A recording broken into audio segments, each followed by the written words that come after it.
Welcome to episode number 11 on behalf of myself, Tony Jones, and Coach P and Jeff Bryant.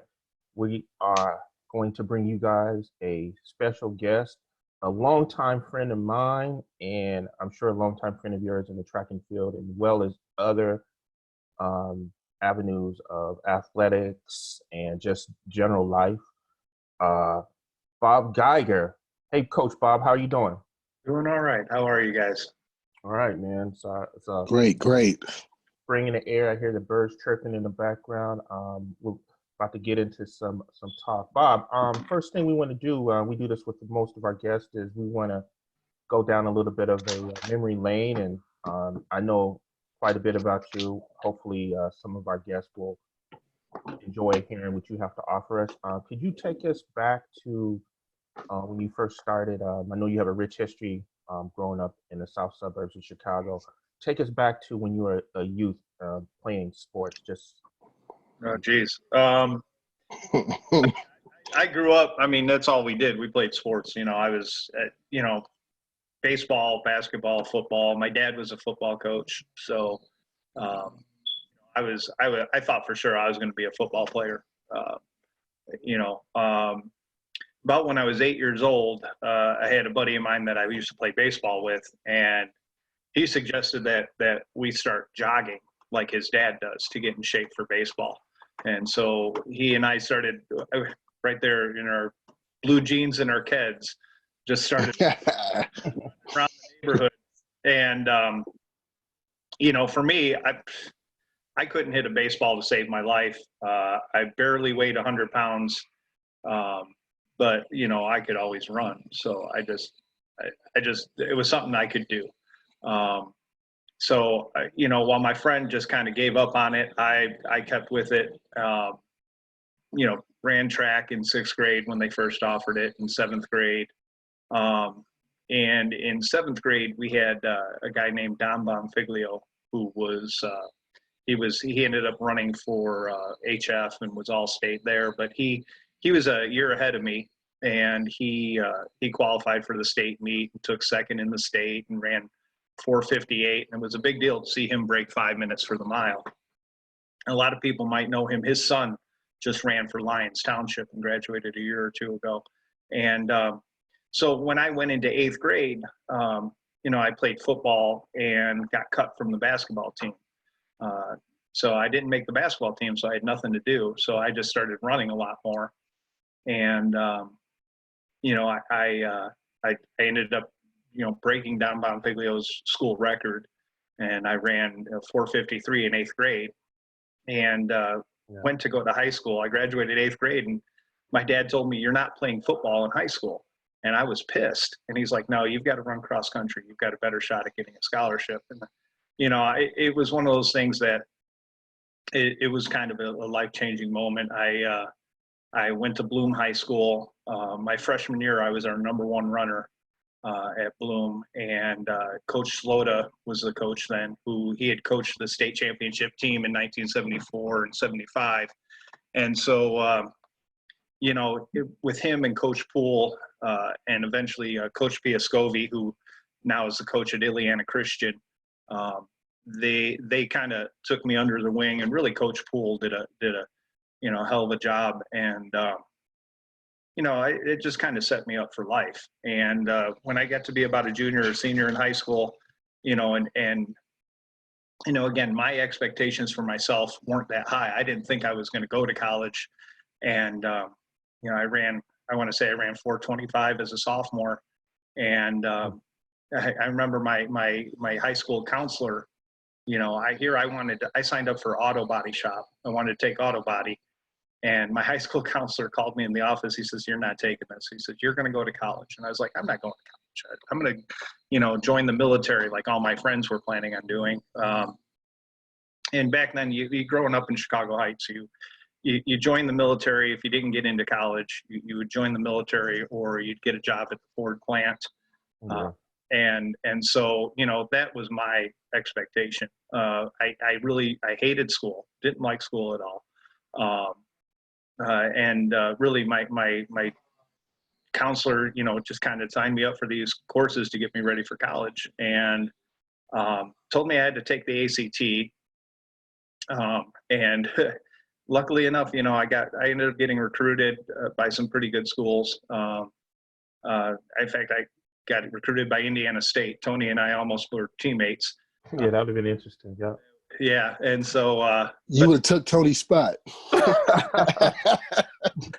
I don't know if I would have taken his spot. I think we would have both had a spot. I don't know how good Indiana State was then, but I ended up going to DePaul and majoring in physical education because, like I said, I hated school and I wanted to find the easiest way to get through. And for me, I thought PE was going to be the easy way out, and it ends up like I really got serious about education when I got to college. The science courses that we had to take were with a lot of kids who were going to be pre-med, and I learned a lot about how to study, how to academically succeed. When I was at DePaul, I had a lot of good teachers at DePaul, and from there I went into teaching and coaching. I started coaching my senior year at DePaul, which was 1991. I only ran for 3 years at DePaul, and then I started coaching at St. Martin de Porres, which is now closed. That's now Brooks High School, and that was my first coaching job back in 1991. And from there I kind of bounced around. I went to HF for a season when I was student teaching, and then I coached at Notre Dame for girls and TF North, and then I spent a significant amount of time, about 6 or 7 years, at St. Patrick High School before going to Rolling Meadows, and then I ended up at Whitney Young. I've been at Whitney Young for 14 years. Was a head coach up until about 2013, and I was a head I'm still coaching cross country. Gave up the girls, moved over to the boys side of things. Like I've said, I've always been actively involved with it. I've done a number of different things with, outside of coaching. We did DISTAT. Tony and I started Illinois Prep Top Times. About 2004 we took 2004. Yep.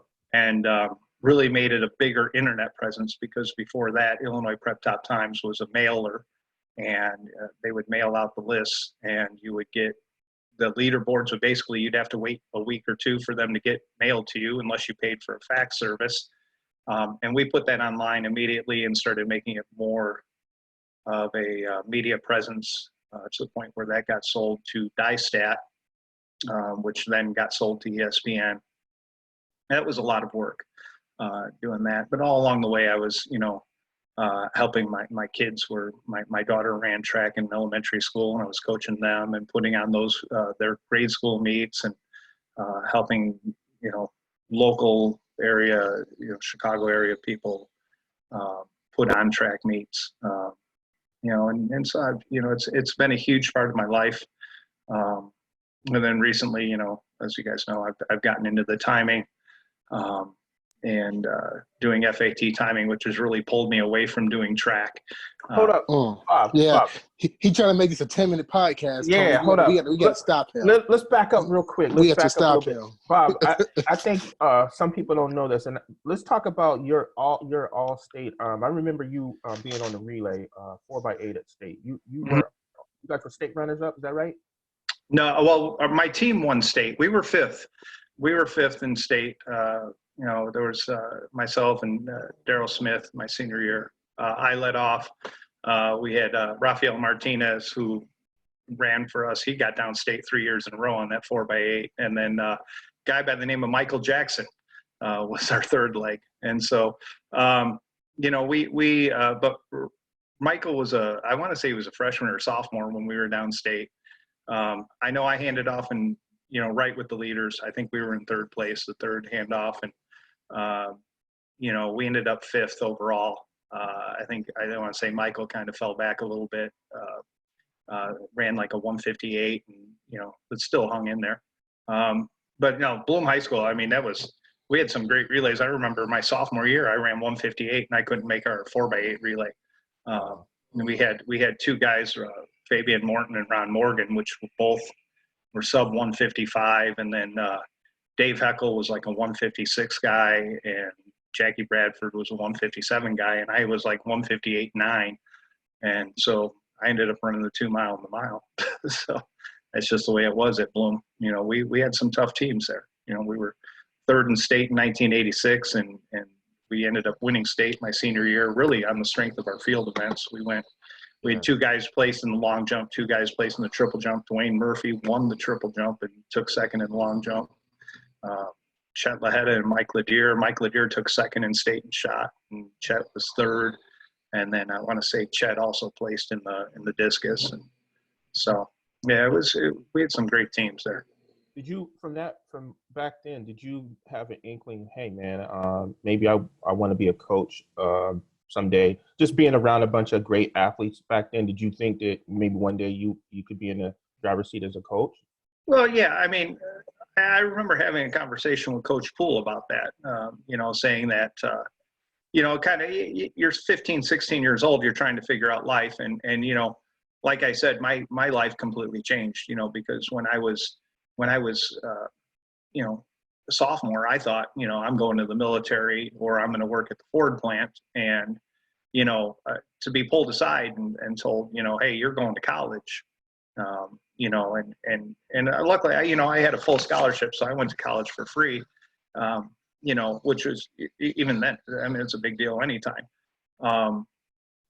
You know, so I had those conversations with Coach Poole, and he, you know, he said I would be a good coach. You know, he actually told me, he said, yeah, when you graduate, come back to Bloom, we'll hire you. And I've actually never been back at Bloom High School, you know, as a coach or as a teacher. So, so it's been an interesting run. You know, it's just, you look at the people that influence you in your life, and you know, you learn to trust them and take their guidance. And Coach Poole and I still, you know, we talk very frequently. You know, I see him probably, you know, once a week during the track season, because he's doing starting and I'll be doing the FAT timing. And, you know, I still trust him. I still think he's, you know, someone that I can count on for great advice about anything. You know, we talk a lot about coaching now, and we talk a lot about, you know, life and, you know, different things. So. Yeah, he's a great, for those who don't know, Coach Poole is a legendary coach in Illinois. Illinois is in the Hall of Fame. So, yeah, that's great. P, go ahead. I know you were going to say something, bro. Right, Bloom Township. Well, actually, it wasn't Bloom Township. It was just Bloom High School. It was Bloom. Yeah, one school, right? Right, the south suburbs.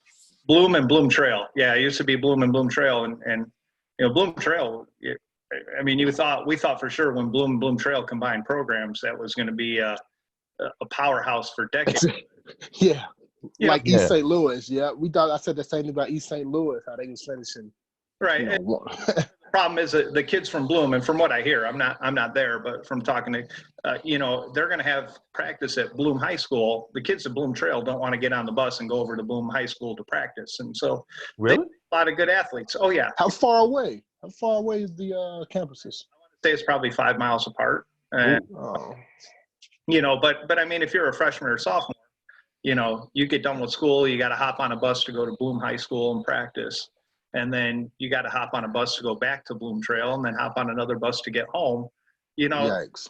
It's kind of, see that it's a long day for kids, and you have to be really extra committed to want to do that, you know. And you know, it's unfortunate it's never worked out for Bloom High School, you know, because and really this could be any high school. You know, there's talent that walks the halls, you know, and there's kids that just, you know that kid that could be an all-state you know, distance runner, an all-state sprinter that just goes home at 3:30 every day. Yeah. And you know, I just knowing what Bloom High School and their tradition. I mean, you talk about track and field at Bloom High School, you know, it goes back to the, you know, way early days, 1950s. You know, Right. won 4 state championships in a row, and you know, really haven't stopped winning since. And you know, you think about it too. I mean, Chicago Heights is you know, it's a blue collar town. You know, and for a lot of those kids like myself, you know, track and field was a way out of Chicago Heights, and a way to make their life better. So you think about that, and you think about the kids that are missing out on that, and it's unfortunate. It will be, I don't know if it will be to the benefit of Bloom Township to split those schools again and really help those kids out more, or if there's a better way to do it, where you can get the kids to practice at Bloom Trail, that go to Bloom Trail, and get the kids at Bloom to practice at Bloom, and they come together for meets. Maybe that's a different way to do it. But, in all honesty, that's a perspective that those coaches that are there now, that's what they need to see, and they need to be able to work on that. Yeah. Right. So before we stay with coaching, you have been involved in multiple things. I know you was a former president of what's ICA? That's our association. Yep. You've been involved with ICA. And you also coached, I believe you, as recently as last year, 2 years ago, you've been going to the famous Down Under games. Yes, every kid in America gets that letter in the mail saying, Coach, I'm going to the All-American game or something. I was like, dude, what? Don't hit the garbage. Sorry. You know what? Everybody gets that. I was like, what is this? You know what? It's a combination. It's a combination tour and sport. I mean, I figure if you're going to go see a country, have something to do while you're there. But I really think Down Under Sports is a very good organization. I think a lot of people get those letters and throw them in the trash. And understandably so. It's not cheap to go there. It's about $5,000 if you want to go. And that's, but that covers everything. That's your flight, your hotel, 2 meals a day, your uniform, your training, your meet entry fees. And, I haven't had a kid go there that said, oh, it's a waste of money. I think a lot of the kids that ended up going there, one, they're making friends from across the country that they're spending, 10 days with, a kid from like the first year I went, we had, they combined Illinois and Montana because Montana only had 3 kids. And so they took the 7 kids from Illinois and the 3 kids from Montana. Well, the kids from Montana, they still come out to Illinois. Eddie McDaniel, who's the coach at Oak Forest now, was one of those guys. And Seth Garbett ran for Montana State. And, we're talking, this was 2008. And, Seth will come into Chicago, about once a year or once every other year and still hang out with Eddie. And I know Eddie's gone out to Montana. And, so they develop those friendships that just last a long time. And they have the experience of having, they've been in Australia, they've been down under that. And the Australian people are so friendly. I mean, they'll talk to you all night. I remember in my first year there, watching Australian rules football. And I thought it was rugby, and just turned to the guy next to me, and the announcer said, oh, the score is 273-68, still a close match. And I'm like, turn to the guy next to me. I go, that can't be close. How does this work? And the guy spent another, hour and a half with him and his friends, teaching me how Australian rules football works. And I tell you, it's a different culture, but it's a great experience, Yeah. Yeah, right. You had some very interesting coaching experiences. You mentioned starting at St. Martin, West Pullman. I guess it was in the city back then. I'm not too sure what the demographics were, but if it is what it is now, then it was in the city. Sports was it was 100% African American. And good basketball team. I do know back that. in the days, yeah. Yep. Yeah, my first year coaching cross country, the basketball coach made the entire basketball team run cross country. You had Jerry G? I know Jerry G went there. Yeah, Jerry G, yeah. And Kenny Smith and Chuck Woods. They ended up my top 2 runners were basketball players. But but we would go to meets, and I had a guy 6'11", a guy 6'8", and a guy 6'9". I just put them up front. I remember going to the Catholic League meet my first year, and we were in a box next to Loyola. One of the Loyola, he looks at our team and he turns to his coach. He goes, "We got to run against them." But I mean, Jerry G and those guys, for the most part, they were 6-minute milers. They were getting through it just to stay in shape for basketball. And they didn't they didn't care too much about qualifying for the state cross country meet. Yeah. Right. Yeah, you didn't spend too much time at those spots previous to Whitney Young. So we'll spend a little bit more time on Whitney Young right here. You were involved as a coach in a historic moment. Coached the first CPS female runner to win a state championship in cross country. Yes, Chicago cross country. That's Lavinia Jerkowicz, right? Yurkevich, yeah. No one Jurkevich. pronounce her name. Sorry about my sorry. Jurkevich, yeah.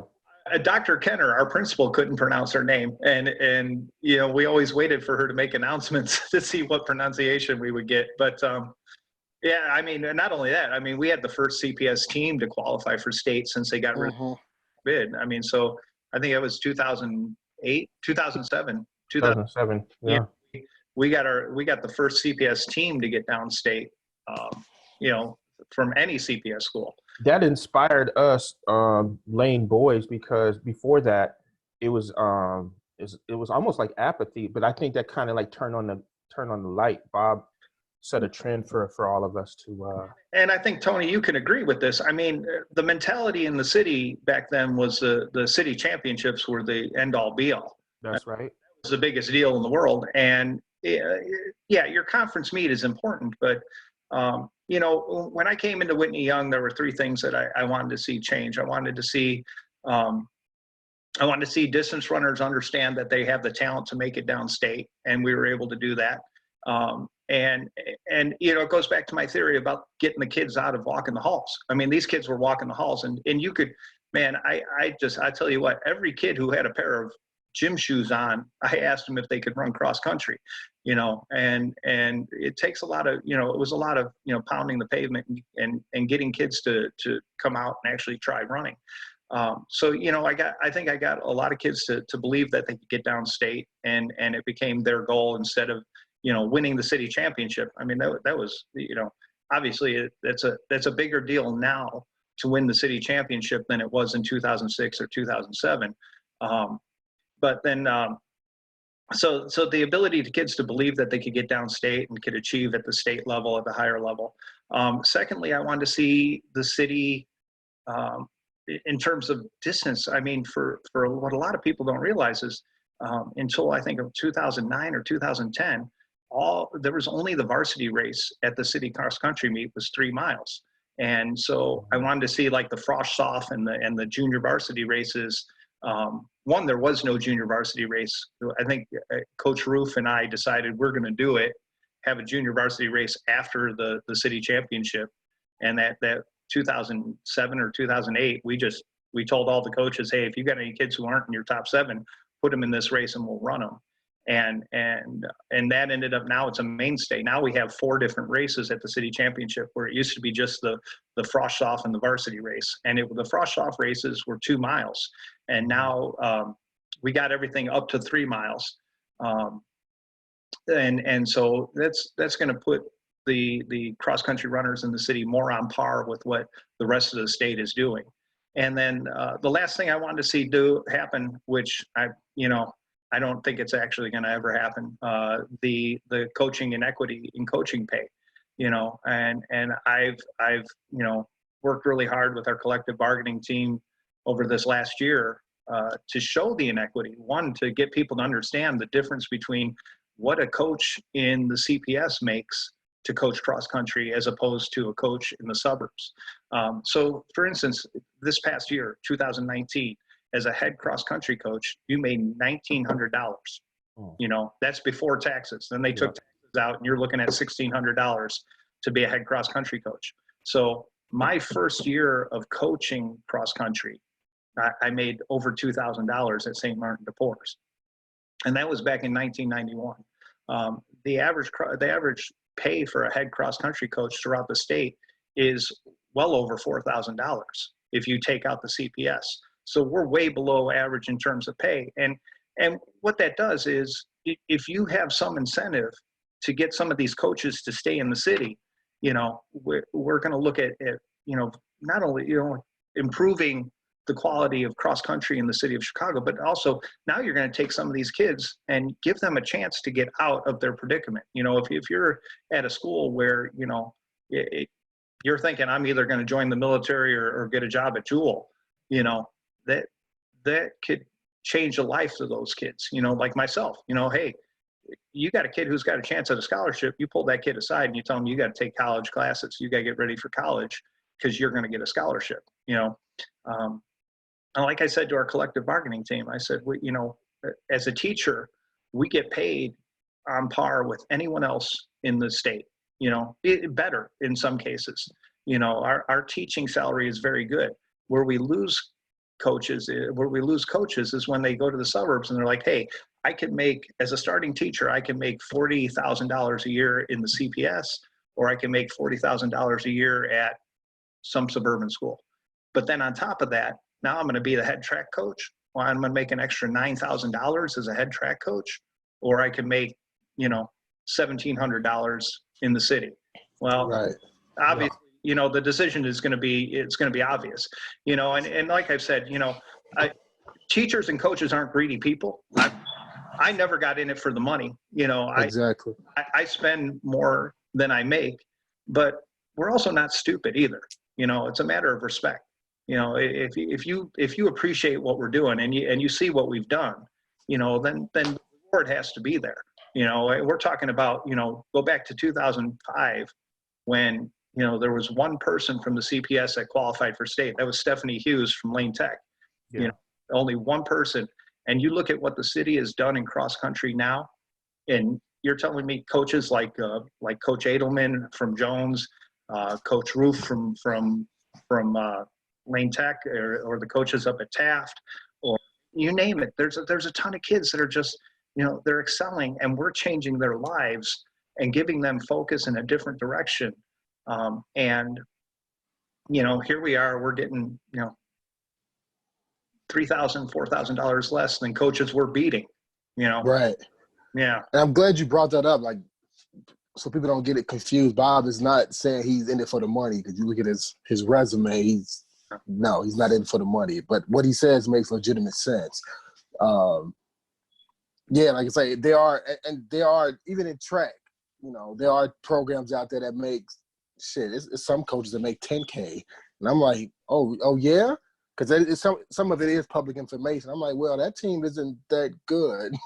So, like I said, the time we put in as coaches is even if they did bump it up 3,000, it's probably still not enough. But well, you know, you know, even take away summer training, you know, which we also time over the summer with our kids.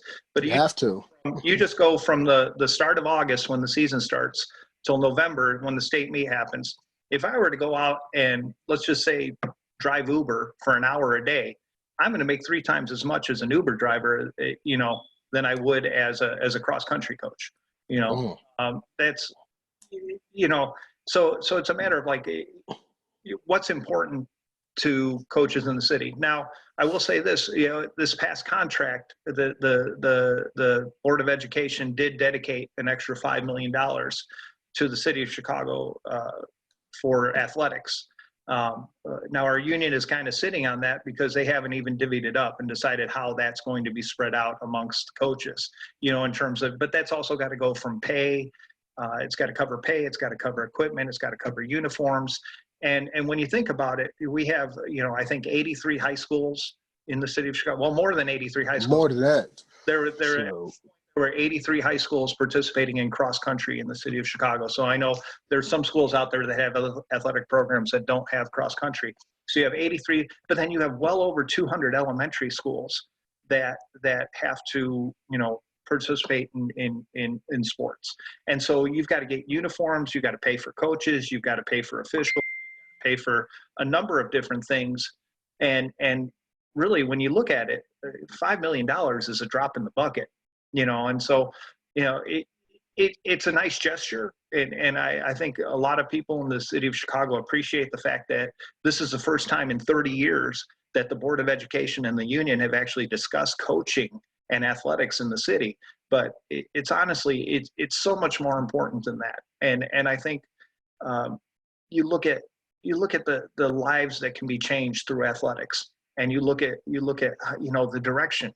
I mean, even just, getting kids to school. You know, there's some kids that only come to school because they know at the end of the day they get to participate in you know, football or basketball or track or cross country or whatever their sport is, and it gets them there at 8 o'clock in the morning and gets them to 3:30 so that they have, you know, the motivation to be at the school. And so that kid is going to come out of there with a high school diploma and maybe go to college and maybe go to a trade school, but they're going to have some kind of direction and some kind of focus. And you know, we really need to incentivize that, you know, more. We need to get better coaches. You know, and then I did all the research back in 2017. There were over 400 sports that went unfulfilled because the school couldn't find coaches. And we're talking different sports, you know, whether it be cheerleading or you know, badminton or whatever it was. A school couldn't find a coach. So guess what? Those kids didn't get a team, you know. And a lot of that is because, you know, why am I going to coach, you know, bowling for $1,300, you know, or why am I going to coach tennis for $1,300? You know, you know, at a certain point, and I'm sure every coach has said this, no matter what you get paid, you have to wonder, is this worth it? Well, if I'm a coach in the suburbs and I'm making $10,000, I could justify that. I could say, yeah, it's worth it. But if I'm a coach in the city and I have, you know, I have a rough group of kids to work with who aren't motivated to do well, they just want to be a part of something. They want to feel like they're a part of something. And, you know, you have a bad day and you start thinking, well, is this worth it? And you start thinking, well, maybe it's not. Maybe it's not worth it, you know, for me to be this coach. But you look at it and these kids, you know, a lot of these kids, you know, they're not athletes, but they're looking for a place to belong. They're looking for something to be a part of. And if they don't have those sports, where are they going to turn to? Well, hey, I'll tell you what, the gangbanger down at the corner, he'll take you into his family, you know, he'll make you a part of his team. And, you know, while you're doing that, here's a gun to hold. Maybe you need to fire it every once in a while, or here's some drugs for you to sell. And so that's where we're losing kids in the city of Chicago. You know, I'm blessed. I'm lucky enough that that doesn't necessarily happen so much at Whitney Young. But I tell you what, if I'm at Marshall High School, it's a lot tougher job to be a coach there. And you know, have to compete against other things like that. You know, like the environment where these kids have to find a way to survive instead of finding a future. You know, you have to be able to incentivize that so you can motivate these kids to have some sort of a future. You know, and to me, I think that's important. You know, that's very important in the city. Well, you've definitely been vocal about this. I know I read on Facebook, things like that. So hopefully you raise more awareness so the powers that be can make something happen. We don't need to lose you and Tony Jones. Well, maybe Tony Jones can go, but no, I'm kidding. But, Yeah. But like you said, coaching in the city, like I'm on the Catholic side, but I have coached youth at the elementary level. So there's definitely disparities. And me being a suburban guy for 4 years, I definitely see the differences. And I'm sure you can attest to it as well, timing in various parts of the state and just, you know, being around other coaches and things like that. There's a number of inequities. You know, one story that sticks with me, you know, when I'm talking to the union, I'm talking about people, how important it is to pay coaches. I don't know if you guys remember. I know, Tony, you probably remember Paul Johannes, who used to be the Yes, I sure do. I talk to him all the time. Yeah, Paul, he great coach. Was a great coach. I want to say he ran at Eastern Illinois. He coached at Farragut High School back in the late 90s when they were great. They had great teams then. He had a couple all-state runners. And I just remember talking to him about, you know, a guy from his team, you know, and here's the thing, Paul would buy his kids shoes. He would buy the uniforms out of his own pockets. And it's just a heartbreaking story where he had a kid who was a sophomore that he thought could have been all state and maybe even, you know, the state champion, came to him one day and returned the uniform and shoes and told him he's got to run with the gangs. I mean, that's the choice kids are making. You know, they're deciding between sports and gangs. And so, you know, Farragut High School. Farragut, yeah. You talk about, here's a kid whose life could have changed and he could have been, you know, an all-state runner, gone to college, gotten a degree, maybe been a coach, maybe been a teacher somewhere, maybe, you know, better, maybe, you know, businessman, very, very successful. But instead he decided, this was going to be his life. And I think about that often when I think about like how important it is, because Whitney Young and Farragut are two different worlds apart. You know, Whitney Young, we have great kids. They're highly motivated. They want to succeed, you know, but you think about a kid like that at Farragut who, you know, doesn't have direction and doesn't, and I'm not saying that kids at Farragut don't have direction. I think there's a number of kids at Farragut who do great, but there's some kids that, you know, they're deciding for now and not for the future. And you know, that's where we need to do a better job in the city. Right. Let's take a quick break, because at least when I found out you had a timing company, I thought maybe you didn't coach anymore. You probably gave it up, but you were doing both. So you started Illinois Prep Top Time, as you all can see his backdrop, his virtual backdrop he has right there. 2013, 2014 range. You can correct the record. Yeah, so what made you get into time? Like, did you, obviously, I believe there is a need of timers in the city, but is that the reason why, or is there some other reason why Illinois Prep it was time in a rows? It was all completely by accident, really. Jim Akins was a coach at Fremd, and he was the president of ITCA before me. And back in 2011 or 2012, we were just sitting around talking, and after one of our meetings, and the meeting was at his house, and you know, he was saying, well, when I retire, I'm going to become an official, because those guys will make $300 in a weekend. And I said to him, no, I said, if you want to make money, go become an FAT timer. Those guys make, you know, $500 a meet, you know, $700 a meet. And he got up and he pulled out an FAT camera. He said, my school bought this for me 10 years ago, and I can't figure the darn thing out. And, you know, I just said, well, let me take it for a weekend, and I'll figure it out, and I'll teach you how to use it. And so I did. I learned how to use the camera, and a lot of guys helped me. I relied on Marshawn Atkins, who runs Atkins Track. You know, I hit him up with questions about, hey, how do you do this? How do you do that? And Jerry Kranick was another timer who, since he doesn't do timing anymore, but he did a lot of the timing out. He's from Oak Forest, but he did a lot of the meets up in Grays Lake. And they basically, the two of them over the phone, taught me how to, you know, work an FAT camera. And I went back to Jim, and I sat him down and I said, hey, this is how you do it. You know, like, I set it up, and I tell you what, about a half hour later, he said, forget it. This is way over my head. Just come time my meets for me. You can keep the camera. And so I did. I went and timed one of his meets, and someone else came up to me and said, hey, we've got a meet coming up in 2 weeks. Do you think you could do FAT timing there? And I said, well, yeah, I did.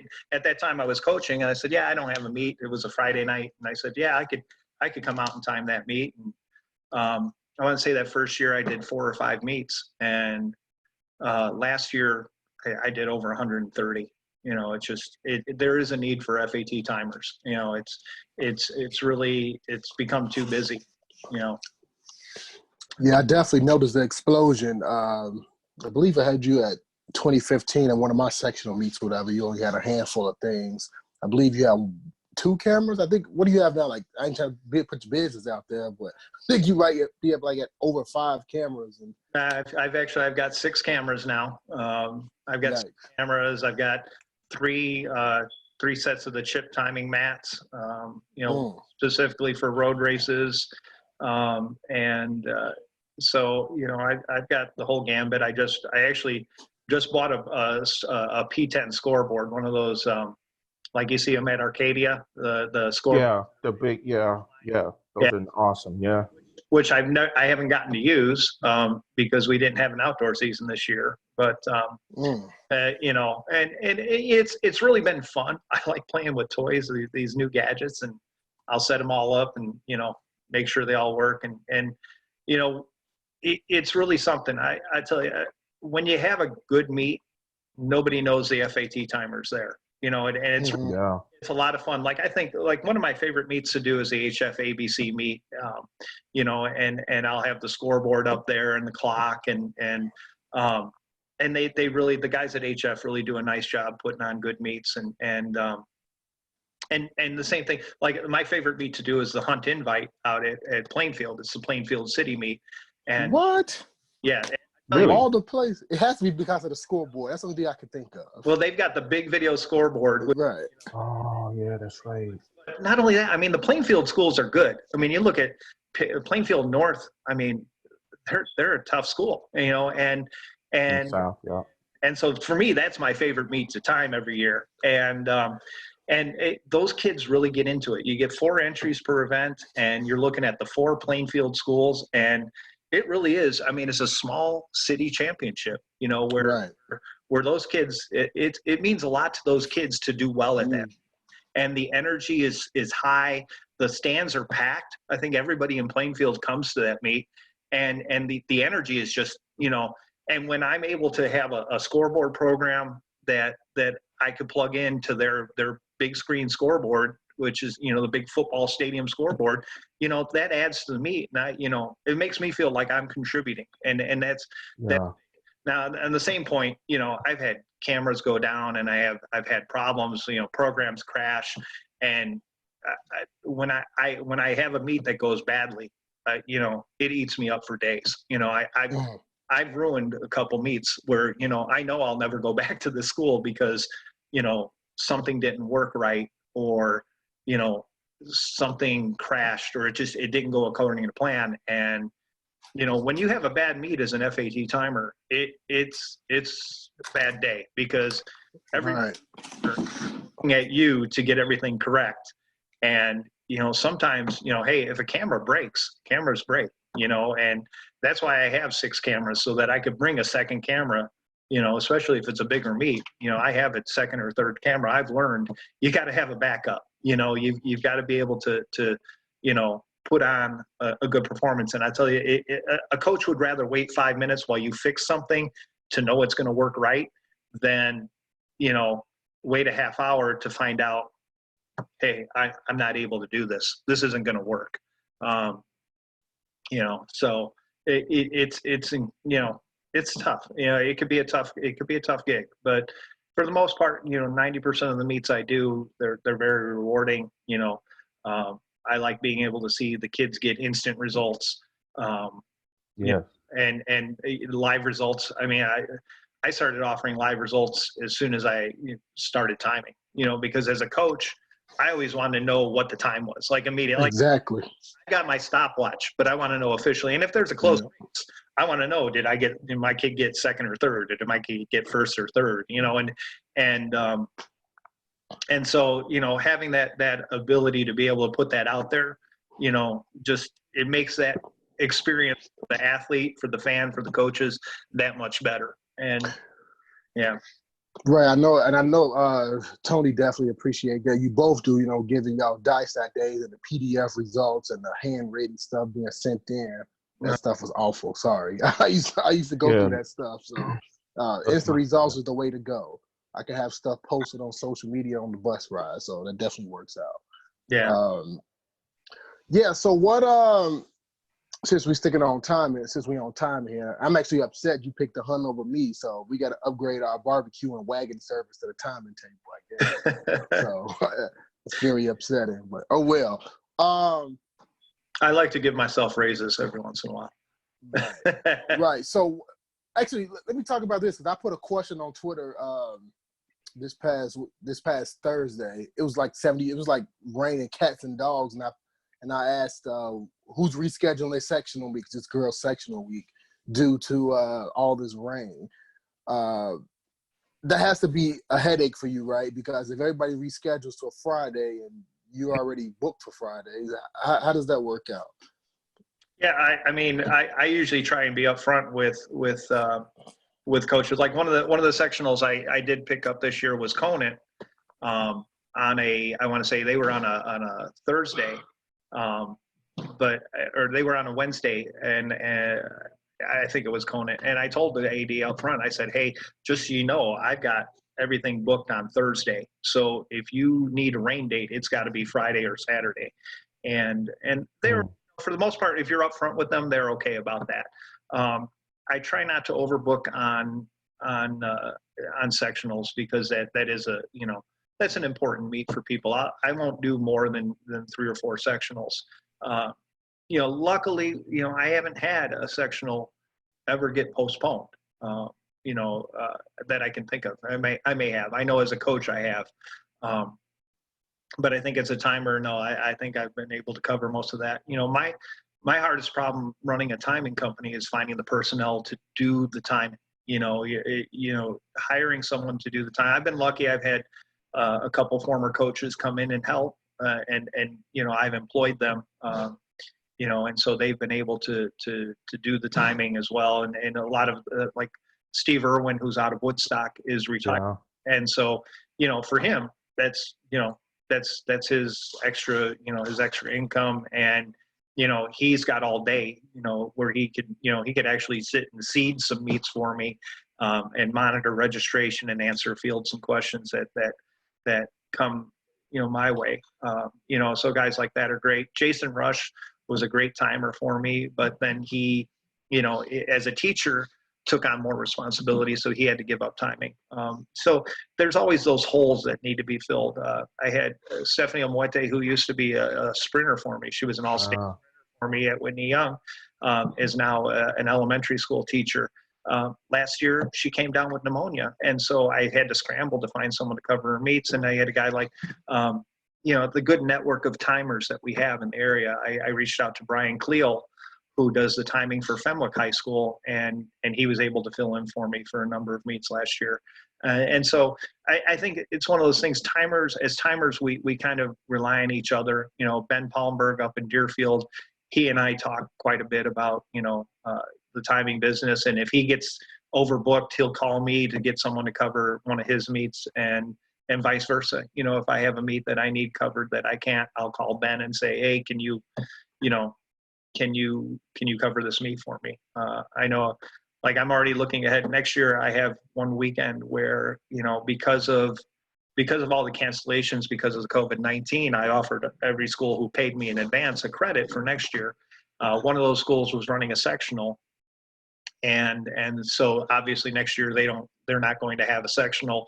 So they asked if I could cover their boys' invite instead next year, and that's going to be a weekend where all 6 of my cameras are going. So I've got someone else I've reached out to who will cover it for me. I know Jerry over at Lane does a great job, and Jerry's one of those guys. When he got into T timing, I kind of helped him learn the system, and he's covered for me. Yeah. Times, Right. Yeah. Right. We like, as coaches, I know I've hosted meets, sectional meets, elementary meets and things like that. So we like coach friendly and fan friendly timing, and you seem to do that with the live results. And from an indoor perspective, the scoreboard is easier to see at the finish line versus outdoors. And my favorite, the wind gauge, you got to have that. And of course, switching the track, being in this windy city and this windy state, by you having multiple cameras, you allow the athletes to run fast times, especially at a sectional meet. Whereas, hey, you got one chance to go downstate. The last thing I want to do is face 50 miles per hour wind in my face in 100. So some timers don't do that. I remember 5 years ago, for example, this is before you was around, before at least I knew of you. I tried to bring a wind gauge to one meet. They say, no, that's going to slow the meet down. I was like, what? And then they said, hey, could we switch the track because this wind is bad? No, we don't want to set the extra camera. If it takes, 30 minutes or something like that. I'm like, dude, give me a break, dude. Like, I just think people should be more, especially if you're paying them, they should be more open to do things more convenient to the athletes, or that's for the athlete. And there's nothing better than running with a wind at your back. Trust me. Right. Trust me. I definitely appreciate that. A good timer could probably get a camera set up in 15 minutes, and if it means a 15-minute delay in the meet for kids to maybe get an extra kid or two downstate, to me, I think that make it happen. Sure, I swear. I know. Like our conference meet at Loyola, they switched the track. Sure, 200 meters, the track is being switched. So we're trying to get kids in the fast heated sectionals and things like that. With that being said, let me ask you this quick question. There's been a lot of talk about over the years that people don't like the way we qualify for the state meet. How would you feel about an NCAA style qualifying where they can qualify, let's say April 10th or whatever? Like what would be a barrier to that as far as from a timer's perspective and a coach perspective, since you obviously a coach as well. So. Well, I mean, from a timing perspective, I don't think that has any impact at all. But okay. As a coach, I think there's pros and cons to everything. It's a matter of, hey, now I can get a kid qualified for state in 6 to 8 events, and then you have to declare where are they going to run, and then the other thing is you're going to have to be a lot more stringent on relays, because hey, if I have a relay qualify, I'm not going to take them downstate and run 4 different people under that qualifying time, so Right. that becomes another issue, yeah, I mean, you got to look at, I think there's something great about Illinois in terms of like the amount of kids we get going downstate. If you look at Indiana, you run the 400 downstate, there's 8 people that have qualified for state. That's it, period. They have 8 sectionals or super sectionals. Tony, you probably know more better. Regionals, yeah. Regionals. And they just take, the winner from each sectional to the final. So the kid could win in 47 seconds for the quarter, and second place could be 48.9. That 48.9 isn't going to get downstate, because they just take the winner. Whereas Illinois, we have that qualifying time. And I think it is important. I think it's tough to say that, you can only do it at one meet. Mm-hmm. So many different factors that come into play. If you've got a bad weather day, and you're thinking, well, we screwed like last week. Friday is going to be thunderstorms. I would say look at maybe something like that from May 1st on, as you're maybe limit the qualifying window. But at the same point, think about it from the standpoint of the state meet manager. If I'm the meet host or the meet director for the state meet, I want to put on a quality meet. I don't want to have 500 heats of the 100. Exactly. I don't want to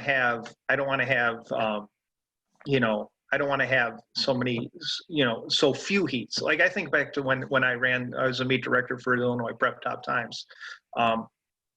There were some events that got crowded. It was a tough balance. And at the same point, I think the one year we had the 400, we only had 4 entries. Yeah, I remember that. And so, because and there's a lot of different factors. That's a whole different beast. But when you're talking about the state championships, maybe you just select the top 32 that have FAT times listed and fill the lanes. Yeah, fill the lanes. I think is a no-brainer. I think that's something that needs to be done. If you've got an open lane downstate, put a kid in it and let that kid have a chance to get that experience. Exactly. And I'm not sure why that didn't pass. There was a lot of support behind, eliminating prelims from sectionals due to the rise of FAT timing. Got passed, but fill the lanes was something else that had a lot of support from. I believe ITCA got behind it. A bunch of coaches. I have no clue what went wrong with that. None whatsoever. I really don't know either. I think the only question that came up is what do you do if 2 kids tie with the same time and one lane to open? That's the only thing I could think was an issue. And leave it open. We're talking about the 30-second person. Give me a break. They're not going to jump from 30 seconds to all state. So flip a coin, something. Come on now. I think if Illinois is going to stay with the format they have, then I think they could do that. They could reach out and fill the lane. I think somewhere down the line we may see that getting fulfilled. Yeah. It's something that I think could be brought up. Maybe you just need a different advisory committee in there to change. Yeah. A lot of people do. Man, I don't want to get into that advisory committee because a lot of people bring that up. Like it feels like when I see the minutes, everything is voted unanimously. That's like, what? No way 9 people or 8 people agreed that fill the lanes is bad. No way. So I think it's kind of weird. I think in order for a proposal like that to pass on, so you have to understand how the advisory committee works. The advisory committee is the ground floor of anything getting done. So you email your suggestions, and I've been in advisory committees, the president of ITCA. Any suggestion that you put forward to the advisory committee or to Craig Garber is going to get read at that advisory committee. And believe me, there's some, how about we give flowers to seniors? That's come up in advisory committees and people just look at it and they table it. They won't even vote on something like that. And not saying that flowers for seniors isn't a good thing, but it's not for the state meet. Right. But everything that gets proposed gets read. So there's, Right. any email, no matter how ludicrous or how, off the wall it may sound, it gets read, and the advisory committee gets to hear the proposal. Now, the advisory committee will vote on something, and with the understanding that then it has to go to the athletic director's advisory committee. So then the athletic directors have to vote on that. Then after that, the principals have to vote on that, and then it goes to the board of directors. So it's got to go through 4 different channels before it becomes an actual rule implementation. Right. And you don't have, if you get to the athletic director's advisory committee, those guys are looking at from administrators, an administrative. The same thing with the principal's advisory committee. They're looking at it from an administrator standpoint, and to them, in their mind, that means, hey, we've got to spend more money on getting an extra kid downstate. We've got to get another hotel room. We've got to get, but that's a factor you need to look at. The administrators have other concerns, than, and when you're looking at, budgets in schools, are under scrutiny, especially in Illinois, when we're operating, our government is operating on a deficit, and we get our funding from the state of Illinois. A lot of those budgets are under scrutiny, and you've got to say, well, if I spend another $500 to get a kid downstate, that means 30 less textbooks for this class. Right. That's the kind of mentality you've got to understand you're dealing with. It's got to be, we've got to be very solvent as an educational system in order for something like that to be, padded. We're not at the state where, we're not flush with cash. There's Right. some schools that do better than others, but you get down to central Illinois where, heck, you've got schools closing, public schools closing because they can't afford to stay open. And, that then it becomes a bigger issue. So that's what you're dealing with, Exactly. And I was told by some people on the advisory committee, hey, if it's going to cost money or if it's going to be extra work for the IHSA, it's not going to happen. So outside of fill the lanes and eliminate sectionals, which again, eliminate sectionals happen, which means people are paying more for FAT time and for sectionals. You'll spend more money there in comparison to bringing an extra kid to state. Now, somebody spending $500. I know that was just an example. To get a kid downstate, something's wrong. But there has also been instances where myself, again, I've always sent in sectional reports. I put simple stuff in there, and then I read the minutes in September. It's like, dude, no action on this? Like, for example, and I got the receipts to back it up. Small stuff. Switch the track for the 200 I've proposed every year. Put the the win reads on the scoreboard. Just small, simple stuff that wasn't even talked about according to the minutes. But then you get to the state meet and, I have a little field access. I said, hey, can you put the win reads on the scoreboard? Oh, yeah, we can do that. I was like, what? Really? You don't have to, talk to Ron McGraw at the time? That's who's in charge? I said, okay, great. And then switching the track for the 200 just happened last year. And I kind of overheard the conversation of when they decided to make it happen. I was like, you have to be kidding me. You have to be kidding me. 1%, we have the lines for that. I was like, what? Yeah. I was stunned. I was actually in the booth with John Polka when the 1 year they ran the 200 into the wind. Now you gotta understand, for years Eastern Illinois didn't have the 200 set up to go with the wind, and so Coach Polka or Mr. Polka was under the impression that they couldn't turn it around, and we happened to be with one of the sprinters from Eastern Illinois happened to be there, and she goes, oh yeah, we turn around the 200 here, all the time now. And he went down to the track and he looked at it and he saw that they could do that, and he didn't realize that they couldn't, at the time, the year they ran. I want to say that was because we had Amira Young at Whitney Young, and that was the year, they ran the 200 into the wind, and the headwind was like a 5.2. Ooh, I don't know about that, Bob. Your dates might be off. As soon as I saw those lines when they repainted that track and put the new turf in, those lines were there. Yeah, they were there. But I was like, wait a minute. They informed the IHSA that we could turn it around.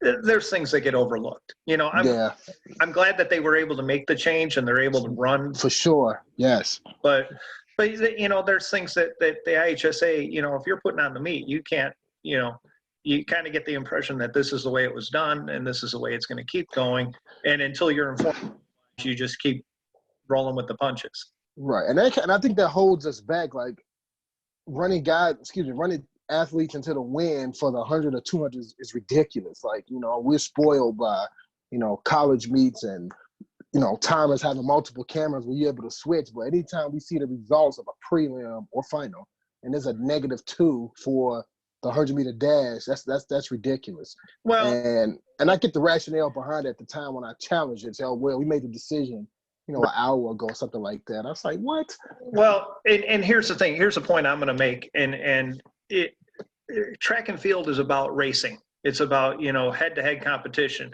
And the best athlete's always going to come out ahead, Ooh, I don't know about that. No, you're going to have the top athlete is going to win, No. Well, from a sprinter standpoint, like I've seen, like one year we had a sprinter who's one of the faster guys in the state, but he's small. That -3 is going to crush him compared to one of those big burly sprinters. I've seen that happen. If he's one of the best sprinters in the state, he's going to be powerful. He's going to. Nah, the Collegeville guy's like 103 pounds, dude. He's little. He's little. It's competition. It's not about the times. It's about competition. Yeah, I'm going to, I'll stand firm on that. It's about the competition. Things happen. I mean, You're right. Yeah, you're right. That could cause someone, and it doesn't mean they're the best athlete. It just means they're the best athlete on that day. That's what it comes down to. Cringeworthy. Since we're speaking about the state, we've talked to some previous guests, and we want to get their opinion on, because you've coached and you've competed in a 2-class system and in a 3-class system. So which one's your preference? What do I prefer? Yes. Yeah, I have differing opinions on both. I like the 3-class system. When we switched to 3 classes, remember in track and field, I was a president then, we weren't ready for 3 classes. Remember, the track and field went a year longer before we switched to 3 classes, where every other sport, basketball and volleyball went to 4 classes, and cross country to 3 classes. Track and field waited another year. I think there's pros and cons to it. I mean, it's about the kids. And it's about getting the kids down there and getting them the experience and changing their lives. And, the more opportunities you have for those kids, the better their lives can be. So I like the 3-class system. I can understand, the desire to have 1 class, a true state champion. But the times don't lie. I mean, you could see, here I am, I just said it's all about the competition, but the times will show who's a better athlete. I don't know if you're familiar with what New Jersey does. Yes, meet of champions. Yep.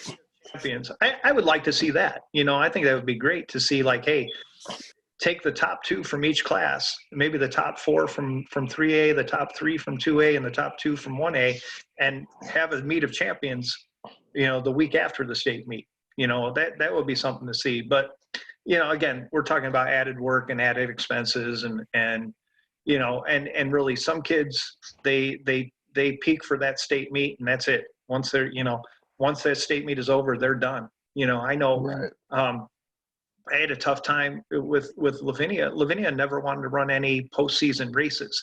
Her senior year cross country, she did Nike and she did Foot Locker, but after track, she was done. Because you're looking at, you start training, December, and you're going from December to May. That's your 6 months of training. Your body takes a toll, and so a lot of kids will just, hey, they get done with the state meet, they're done.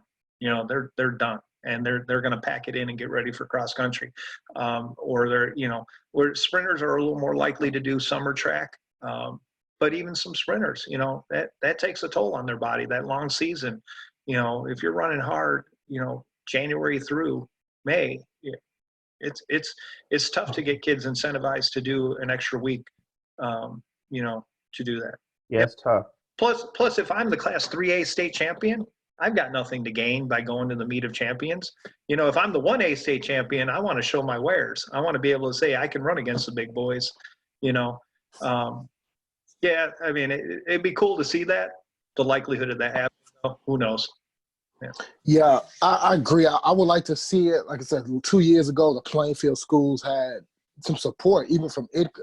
Once the IHSA said, hey, that has nothing to do with us, then I was like, it's full steam ahead. Then it's just flailed off because, like, as you mentioned, teams said the season's already too long and we're not going to come. This is on the boys' side. I haven't heard anything from a coach of a girls' program. This is the boys' teams, Right. saying we're not going to come. So it's nothing else to prove. We're the state champion. I was like, dude, come on. Give me a break. And I don't want it to be a scored meet, to be honest with you. I'd rather it be, like an all-comers, bring the best of the best in one spot. Because when you start putting the team scoring in, that's going to turn some people off. Because I know one program I talked to said, hey, we won state, but we had no business winning state. If we did it again, we'd probably get fifth. So they just want to take their trophy and run. Well, you know what else too? Some coaches get burnt out, man. And I know that some wives and husbands want their spouses back after a long 6-7 months. Yeah. Oh, yeah. Yeah. Yeah. There's a lot of factors in play there, Right. Hey, maybe, do we de-emphasize indoor a little more in Illinois? You look at Indiana, they don't have an indoor season. Wisconsin has a very minimal indoor season, and they don't start racing until mid-February. There's ways to do it. There's ways to do it. Right. Well, in Chicago, there's no such thing as de-emphasizing indoor track now that the Gately Indoor Stadium is supposed to be opening rather soon once this pandemic. Yes, sir. What do you think that's going to do for the city of Chicago, Bob? Hey, shout out to Craig Collins, who now is a supervisor of that. Now, Craig was a longtime coach at Urban Prep in North Lawndale, and now he was at Chicago State most recently. He's taken over that program. I think it's going to be huge. It's I'm curious to see. The city of Chicago is notorious for red tape.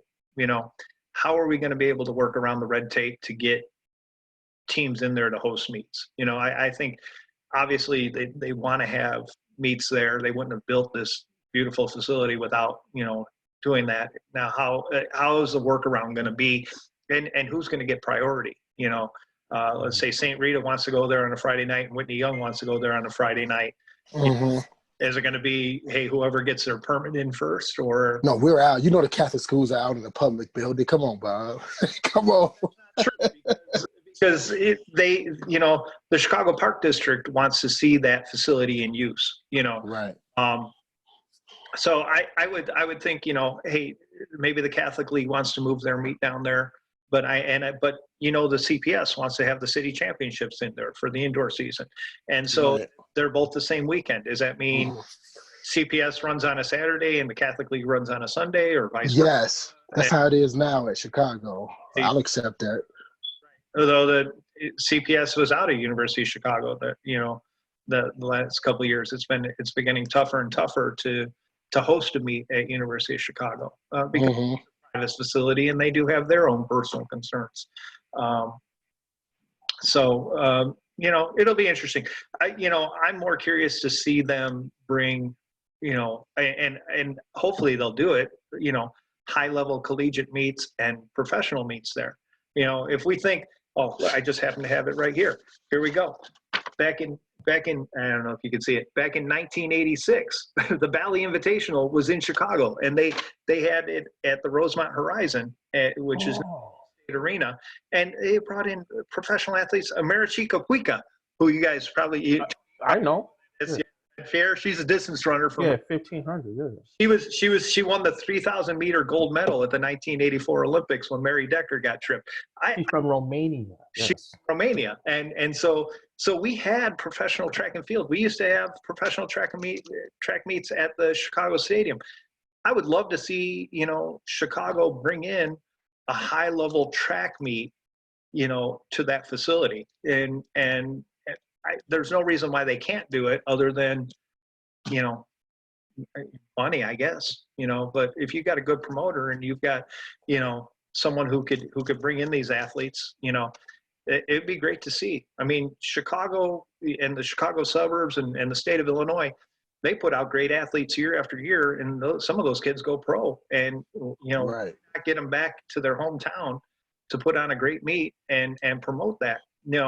I think that would be something huge. I think you're going to see, obviously you're going to see meets there, you know, but I'm curious to see too, like, how's it going to work for practices? You know, every school in the city of Chicago wants to get in there and have a practice, and that's 90 something schools. You can't have, 9,000 kids running on the track at the same time. It's just, No, sir.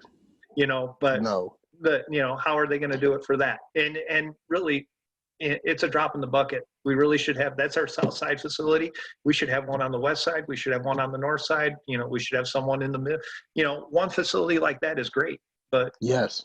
And the other thing is they did open, there's people aren't talking about, there's a 3-lane track at Adams Park, which it's a mile away from Whitney Young, a 3-lane indoor track that they're gonna open to the public, which will be beneficial. But that's something, now that's not a competition track.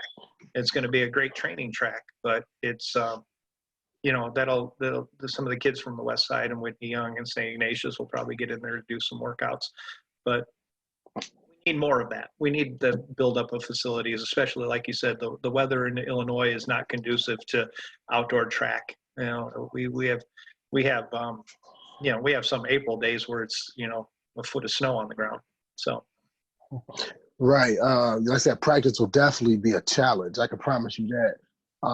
And yes, we do need more facilities, like Bob mentioned, on the west and north side, but maybe not on the scale of a Gately with it being banked or something like that. And $30 million plus. We don't really need nothing like that. But to truly get out the hallways, we do need more facilities like that. And hopefully, this could be the springboard in our national stadium, so to say. Yeah, I mean, it really is a gem. It's funny. I was down there yesterday. My dad grew up in that neighborhood, and I took my dad to an appointment yesterday. And on the way back, we drove through that neighborhood, and I drove by the new stadium, and it's almost ready to be open. They've got fences up for construction, but it looks beautiful. But that neighborhood, the Roseland neighborhood, they need a shot in the arm. I mean, Roseland. Yes, they do. If you drive through Roseland has some beautiful homes. And it's really it's a beautiful community, but it needs a shot in the arm. It needs that economic development there, and hopefully this will spur, maybe you get a hotel down in Pullman, you get you get something off the expressway, you start seeing things are building up down there, but it really needs a big shot in the arm, and hopefully this will help. Yeah, I definitely live 5 minutes away from Gately, and it's like, man. Would if I brought up East St. Louis, for example, where they're gonna stay? Like Michigan Avenue is not a legitimate option for the good amount of high school teams in Illinois, and otherwise you push into the south suburbs and 127th and Ashland, and you don't want to go over there. Trust me, you don't want to go over there. But like I said, the stadium's nice. You need to build around it. Hotels, restaurants, we might have something. So I'm not saying we NYC or anything like that, but no, but I mean, honestly, that there's no reason Roseland can't be, a viable economic neighborhood like Lincoln Park is now. Right. Lincoln Park 30 years ago was, kind of run down, and kind of beat up, and really in the late 80s they had a big economic boom, and that just spurred the whole north side. You look around Wrigley Field, back in 1985 around Wrigley Field, you didn't go outside, around after night, when there were no baseball games there, because it was a bad neighborhood. Wrigleyville used to be, a gang infested neighborhood. And now you look at it, it's beautiful. It's so we need to start doing more of that on the south side, with places like Gately and Roseland and the Pullman area, and build up around that. It's something, and like I said, you need to have a mayor with vision, which I think we have, and we need to have the infrastructure there to do that. And finally, I know you touched on some things. We kind of went all over the place as far as Illinois, the track scene, things like that. Besides some of the stuff you already mentioned before we close out, what would you like, again, you've been around the state time and then coaching things like that, and as an athlete, what are some things you would like to see change, besides coaching pay, you went into that? What are some things you would like to see changed across maybe Chicago or the state of Illinois when it comes to cross country and track? changed. I don't know. I'm curious to see cross country is switching from 5 sectionals to 4 sectionals, I believe this year. Yeah, I'm curious to see how that's going to go. I'm kind of on the fence with that one. For me, I like to see participation, more participation from kids. I would love to see a bigger summer program. I'd like to see more, more kids getting involved with summer races. I mean, when I was in high school, I would run 3 or 4 road races over the summer. And now kids, they don't run road races. Cross country runners don't run road races. They train with their team and that's it. And they might do one, but honestly, I think about, like, my friends today are guys that I ran against. And we would see each other at road races over the summer, and we would get together over the summer and we would train with each other maybe once a week, or, we were competitors, but we were friends. And so, summer track and field kind of has that camaraderie. But, I'd like to see, more kids getting involved with road races, running a local road race, and, getting to expand that friendship, because that's something that, I hold tight to. I think nowadays coaches discourage kids from racing, and I can understand that. There's a lot of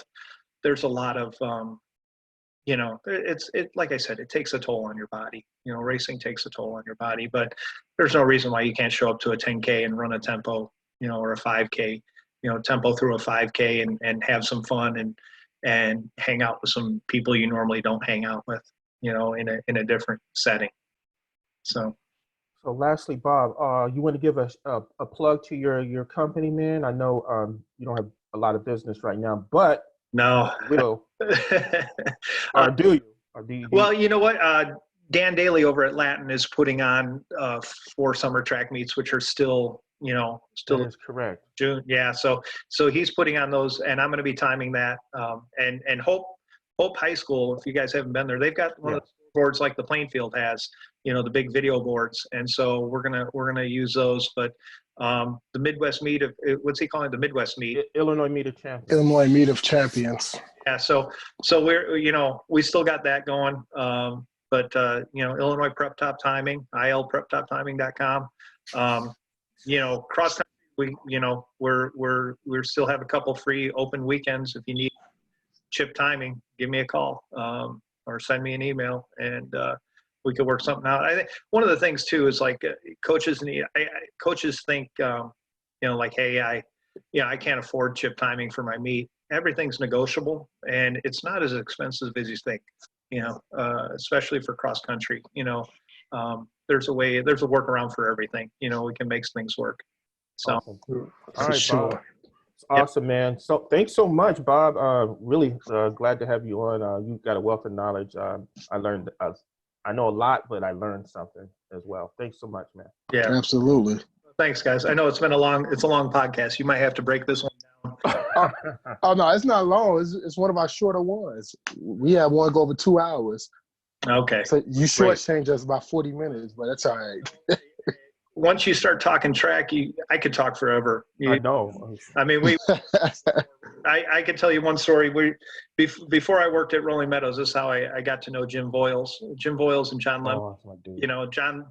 John is a Hall of Fame pole vault coach, and Jim Voiles is a good friend of mine. And we were coaching summer track in Indianapolis one year, and we found a Starbucks that was open till midnight, and we got there about 8 o'clock, and we stayed there till about 2 or 3 in the morning. I was with you guys on the trip. Yeah, you were there, Tony. Yeah, we were there. That's back when we had the Five Alive Youth Athletics back then. Tony and I were coaching together. But we were up till, I mean, we talked for probably a good 7 or 8 hours just talking track. Actually, Jim and I spoke a lot. John Lemke doesn't say a lot. I call him Jay and Silent Bob, because John doesn't talk a lot. Yeah, that's true. That is so true. Yeah, those were good times, man. We take the this is off. This is not recording now, is it? Pete, it's off. Cut it. For left. Yes, it is. Recording. Yeah, it's cut. It's cut. Yeah, no. So we'll y'all trying to do some off the record stuff. So with that, we'll officially end the podcast with Bob Geiger. So you can call each other or something. So because I know, Huh? I know we Like took. Tony, go I ahead. know we took the van. We took the school van one time. Right. That was the. We was at Pat. St. Pat's. Hold on, T. Jones. We rolling still. Cut it. We cut it. All right, everybody. Thanks, Bob, for coming out. All right, we'll see you. Yeah. Yeah. Thanks.